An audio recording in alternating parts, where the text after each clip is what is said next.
حي على الصلاة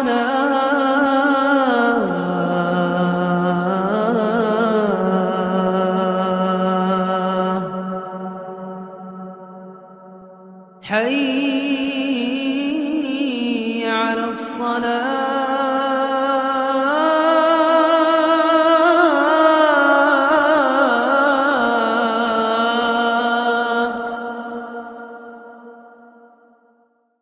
আল্লাহ সুবহানাহু ওয়া তাআলা আমাদের উপর যতগুলো বিষয়কে ফরজ করেছেন, যতগুলো বিষয়কে আবশ্যকীয় করে দিয়েছেন, তার মধ্য হতে অন্যতম একটি বিষয় হচ্ছে সালাত। তার মধ্য হতে অন্যতম একটি বিষয় হচ্ছে নামাজ। নামাজ হচ্ছে দ্বীনের স্তম্ভ।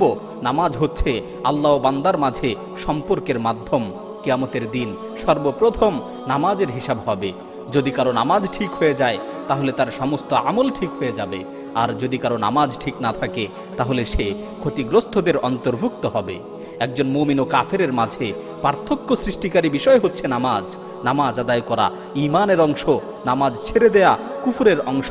লা দীন আলিমান লা সালাত আলাহ, যার নামাজ নেই তার কোনো দিন নেই। ওয়ালা হাযযা ফিল ইসলামি লিমান তারাকা সালাহ, যে ইচ্ছাকৃতভাবে নামাজ ছেড়ে দেয় ইসলামে তার কোনো অংশ নেই। যে ব্যক্তি ঠিক মতো নামাজ আদায় করবে আল্লাহ তাআলা তার অন্তরকে আলোকিত করবেন, তার চেহারাকে আলোকোজ্জ্বল করবেন, তার কবরকে আলোকময় করে দিবেন। কিয়ামতের ভয়াবহ মুহূর্তে নামাজ তার জন্য নাজাতের ওসিলা হবে। যে ঠিক মতো নামাজ আদায় করবে নবী রাসূলগণ, শহীদ, সত্যবাদী ও নেককার লোকদের সাথে তার হাসর হবে। আর যে ব্যক্তি ঠিক মতো নামাজ আদায় করবে না তার আখেরাত অন্ধকারচ্ছন্ন হবে। কিয়ামতের দিন তার মুক্তির কোনো উপায় থাকবে না। ফেরাউন, হামান, কারুন এবং উবাই বিন খালফের মতো নিকৃষ্ট কাফেরদের সাথে তার হাসর হবে। হে যুবক, তুমি কি রাসূল সাল্লাল্লাহু আলাইহি ওয়াসাল্লামের সাথে হাসরের ময়দানে পুনরুত্থিত হতে চাও না?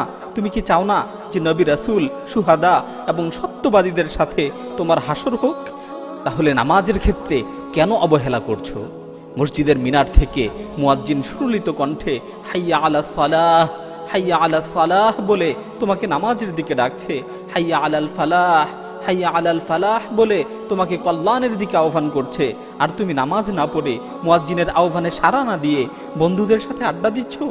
তুমি মুয়াজ্জিনের ডাকে সাড়া না দিয়ে খেলতামাশায় ব্যস্ত রয়েছো। ফজরের সময় মুয়াজ্জিন যখন সুমিষ্ট কণ্ঠে ঘোষণা করছে আস-সালাতু খায়রুম মিনান নাওম, আস-সালাতু খায়রুম মিনান নাওম, ঘুম হতে নামাজ উত্তম, ঘুম হতে নামাজ উত্তম, ঠিক সেই মুহূর্তেও তুমি চাদর মুড়ো দিয়ে গভীর ঘুমে বিভোর হয়ে আছো। হে যুবক, কখন তোমার ঘুম ভাঙবে? কখন তুমি নামাজের গুরুত্ব বুঝবে? হে যুবক, আখিরাতের ভয় কি তোমার অন্তরে নেই? তুমি কি মৃত্যুকে ভয় পাও না? কবরের জীবনের কথা স্মরণ করো না? মনে রেখো, কিয়ামতের দিন সর্বপ্রথম নামাজের হিসাব হবে। আজকে তুমি ইচ্ছাকৃতভাবে নামাজ না পড়ে ঘুমাচ্ছ, আজকে তুমি ইচ্ছাকৃতভাবে নামাজ কাজা করছো। কিয়ামতের দিন তুমি আল্লাহর সামনে কি জবাব দেবে? কিয়ামতের কঠিন মুহূর্তের ব্যাপারে তোমার কি প্রস্তুতি রয়েছে? হে যুবক, আসো না কবরের আযাব থেকে বাঁচি, জাহান্নামের আগুন থেকে নিজেকে রক্ষা করি। মুয়াজ্জিনের আহ্বানে সাড়া দিয়ে আল্লাহর সামনে সেজদা অবনত হই।